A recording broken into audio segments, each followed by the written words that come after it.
Hello, we're here today on the Gym Buzz blog to do a cook along with Karen Maidment. Karen is a Czech nutrition and holistic lifestyle coach, and she's also the author of the Meals That Heal Natural Cookery book. Hello Karen, how are you? Hey Brett, how you doing? Pretty good, thank you. I'm all set up in the kitchen here, ready to cook with you. We actually did a cook along with Karen a while ago on the blog. I'll put up the link for that in a minute. And Karen is a fantastic cook who most of her recipes are all paleo based. Karen, can you tell us a bit more what paleo means? Yeah, of course. So for people who sort of Gym Buzz blog regularly, you'll probably have seen quite a lot of my recipes. And as Brett was saying, are paleo based. So paleo it's a very old principle that's become very fashionable more recently. And really the concept or basic premise around paleo is to really only eat foods that were around sort of in our tribal and ancestral times, and eating those foods that we would be able to hunt and gather, and that we would have been able to get sort of easily at that time. So the main sort of basis for a paleo diet would be to remove all grains. Grains are perceived as a relatively new food in terms of our actual evolution, and particularly the evolution of our physiology, so the actual mechanics and workings of our digestive system. We also remove dairy, and then some of the smaller things are like legumes, so chickpeas, etc., and processed sugar. So the recipe we're going to make today is sort of ticks all those boxes, and it's super easy. Adults love it, kids will love it too, so Brett's children will be really happy. And it's a really easy one to get started with. Fantastic, and it's called paleo pikelets, or pancakes. Yeah, pikelets, pancakes, drop scones, they got various different names, but they're basically little mini pancakes. They make really great snacks. You can also sort of make up a batch and almost use them like like a little healthy cookie, really. You can spread sort of fruit puree on there or some nice raw honey, and they're naturally sweet, so we're not actually adding any sugar to these other than fruit. Great, so ingredients, if people want to cook along with us, we have got a banana, a ripe banana. Yes, banana. Why did you specify to me a ripe banana? You really made that clear. Yeah, mine's actually not that ripe. Okay. The reason just being is because when a piece of fruit is at its ripest, it's at its naturally sweetest point. And because we're not adding any processed or even any natural sugars other than the fruit, that's the only sweetness is going to come from the banana. So mine's a little bit. They taste better as well. Yeah, they taste better. I mean, literally, my organic box man came about 30 minutes ago, so hence my banana's a little on the green side. But yes, that's why. Okay, we've got eggs. 2 eggs. Yeah, I got mine there. So okay, so I've got my organic eggs. I think we're gonna use 1 egg, but I asked for 2 just in case we broke one. So, okay. So we have 1 egg. We have coconut flour. Yeah, I've got mine here. Yeah. And you can buy coconut flour from purebodybalance.co.uk. Yeah, and believe it or not, it's actually pretty easy to get hold of now. So a lot of the whole food shops locally seem to have it too. Fantastic. Coconut oil. Yeah, coconut oil. Frying pan.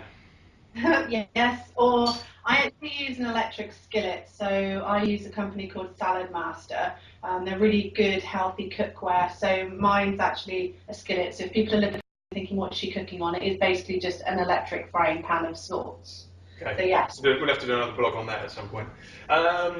Some kind of flavouring, which we've also got. We've got vanilla here, but you haven't. So I think that's... Yeah, we can use a variety of things. So I'm going to be using cinnamon. Brett's going to use vanilla. You can also use things like ginger. And Brett was also saying, could we use like raw cacao or chocolate powder? And yes, you could use that. So you can add any additional flavours that you want. I think that was what I loved last time when we did the recipe. I think, we did this and you told me what to get and I didn't have it all. And that was great because I'm a bit of a just chuck things in and see how it comes out. But we're doing that with a bit of structure as well, which is what's good for someone else. I'm actually going to add... Okay, so we're going to make our batter to start with. The first thing, I'm actually using a food processor. You can use a hand blender, any kind of sort of electric whisk. So it's going to make a bit of a noise once I get everything in there. So we're literally going to put our egg in there.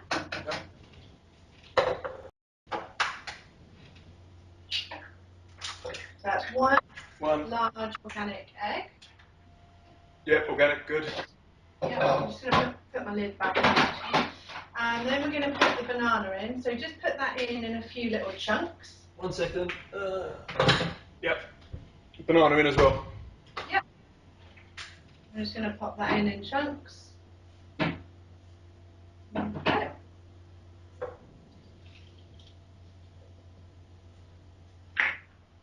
And in a moment we're going to put in cinnamon. So I like to use organic cinnamon. You wouldn't believe the taste difference between organic and non-organic dried herbs and spices. Okay. A lot of non-organic dried herbs and spices tend to be GMO as well, so that's why I use organic. So I'm using 1 teaspoon of, actually I'm going to use half, otherwise it'll be very strong. Half a teaspoon of cinnamon. You can use vanilla at this point. You can use. So I've got some ginger. Ginger. Which is organic. Pop that into the processor. Yep. So ginger's quite strong, isn't it? So if I go for a little bit less than half. Yeah, I'd say 1/4 of a teaspoon would be good. Okay, so 1/4 of a teaspoon in there. And some vanilla. How much vanilla? I would put a teaspoon in because I really like the taste of vanilla.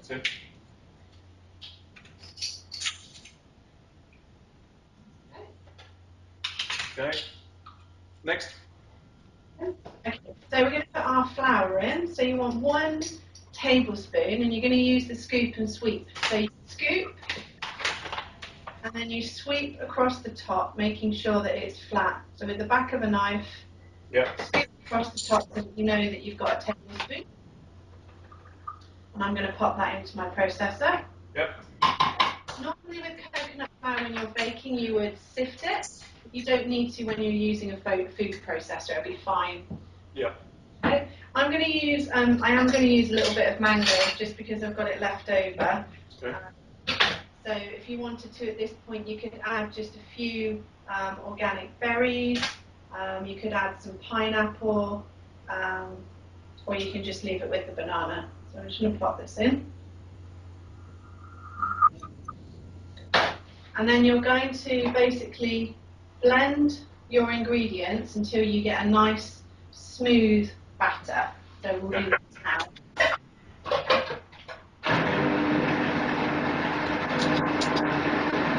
Take the lid off, have a look, see if there's any big bits of banana left in. I think there actually is in mine. So I'm just going to get a spoon. Turn the power off when you're putting metal into electric devices. Just give it a little stir. Check if there's any lumps. If there is, just give safety there. Safety. Give it another blitz.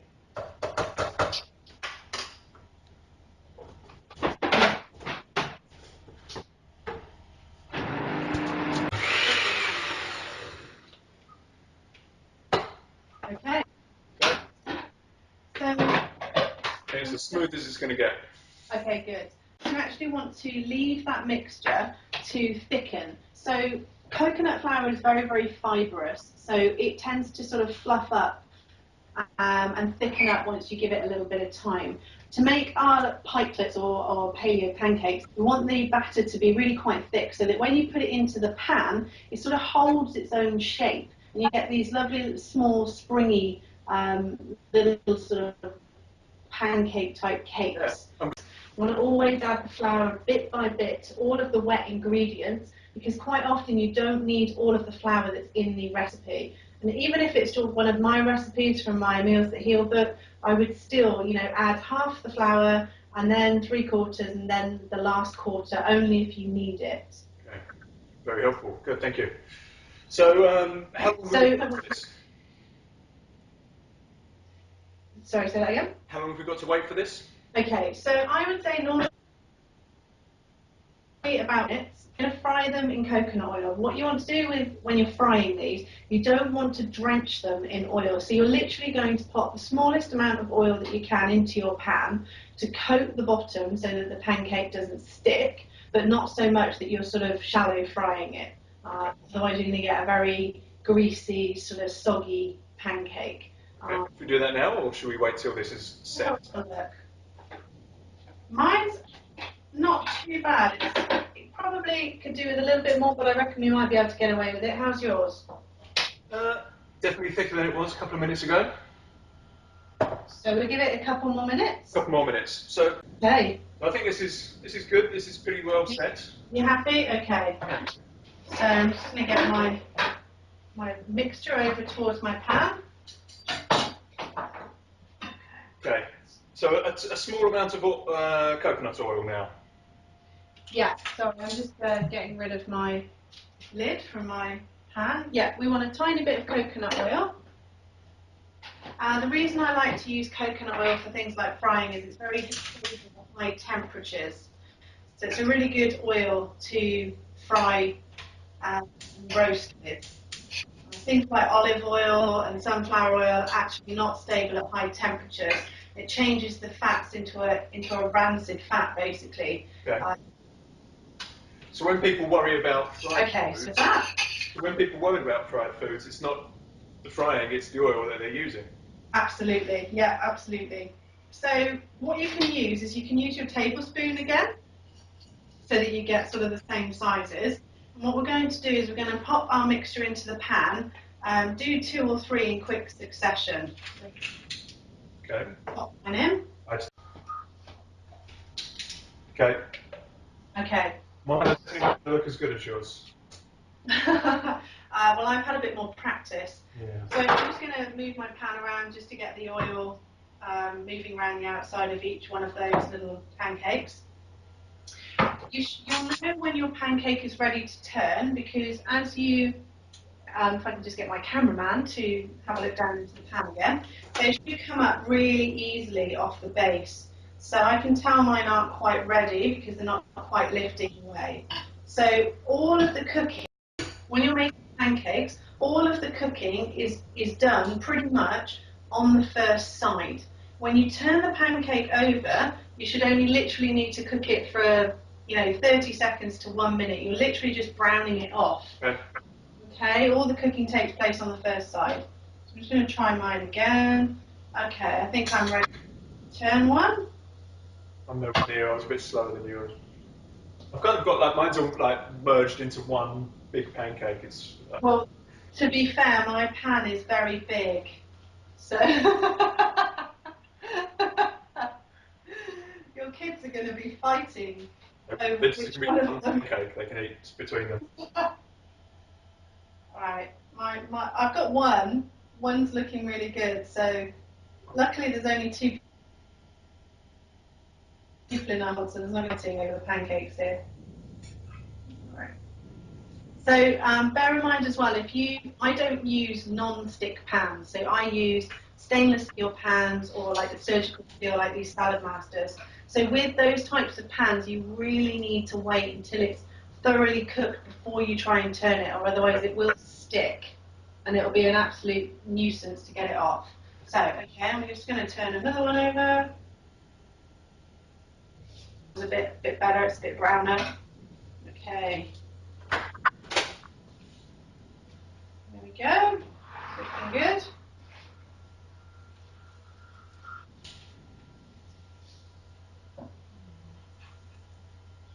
How are yours doing, Brett? I don't know. I'm afraid that I'm going to tear it.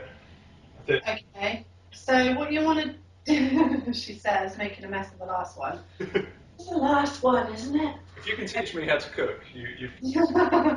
What I would suggest that you do is just go at it from each side. Okay. So get your spatula in and just gently push each side all the way round. Okay, yeah, I got it.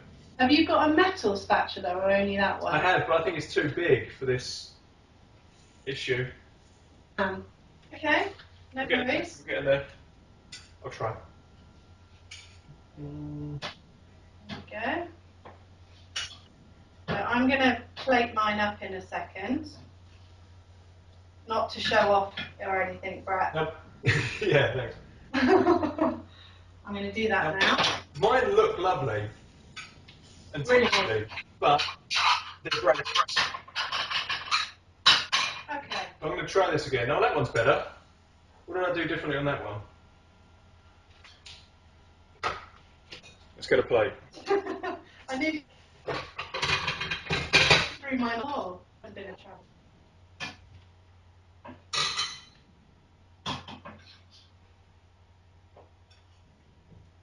Okay. Come in and have a look at my tasty creations. Ta-da! They're much rounder than mine. That's probably just the mixture. Mine's quite thick. Okay. What I'm going to do, I'm going to plate this one up, these little ones up, and I'm going to try again while I've still got you there to solve the issues. Whilst you're doing that, I'm just going to eat one. Okay, so. Oh, it's really hot. Okay, well, probably want to wait a bit. So, oil in the pan. Is that good? Yes? Okay, oil in the pan. All the way around.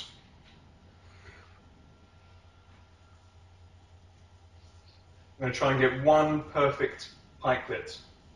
Okay, good. Go for it.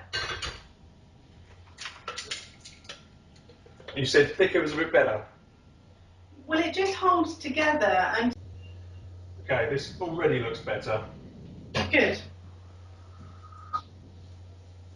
I'm still munching. Okay, I'm going to try one of these ones now.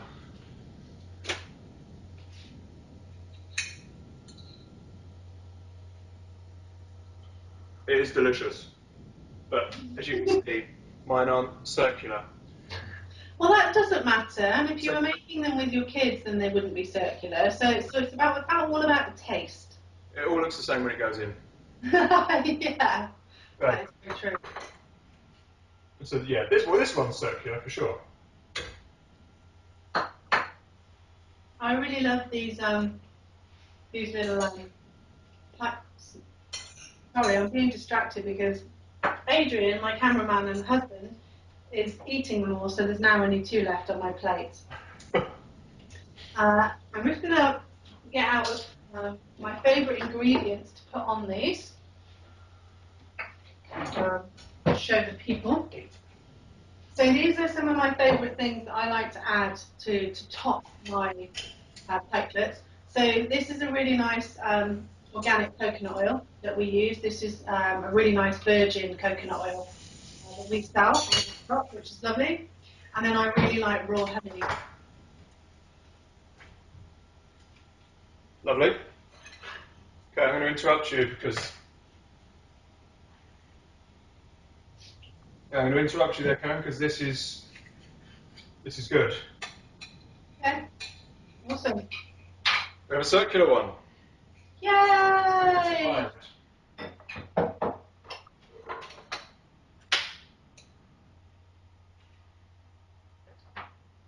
Delicious. Seal of approval. You certainly have. Thank you. You're very welcome. Enjoy. And it was easy. So let's just quickly cover that again. So we take all the ingredients, blend them up. Yeah. Make sure it's nice and smooth. Let it sit for 2, 3, 4, 5 minutes, something like that, until it gets thicker. Oil the pan. Yeah. Put it in dollops. Make sure there's plenty of room around it. That was the mistake I made. And 60–70% of all the cooking gets done on one side. Yes.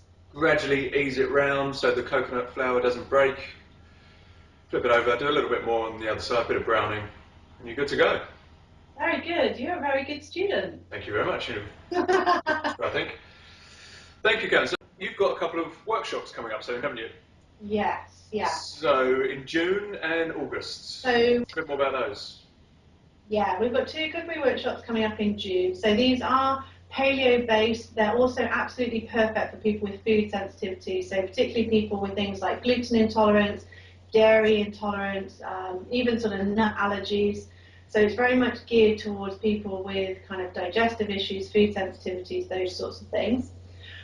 We do lots of baking. We make bread, we make muffins and cookies. But we also use wild meats, organ meats. We make broth and mayonnaise, all kinds of sweet and savoury things in a full cookery day. Fantastic, cool. And the one in August is a parent and child group, isn't it?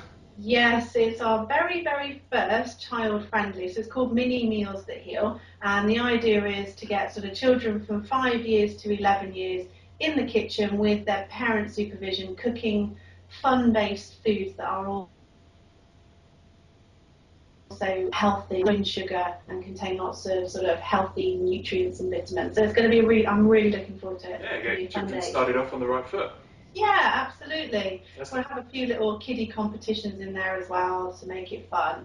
So it's yeah, that one's in Essex, and then we've got the other two workshops, one running in Gloucestershire, and the other one's also in Essex as well. Great, lovely. Okay.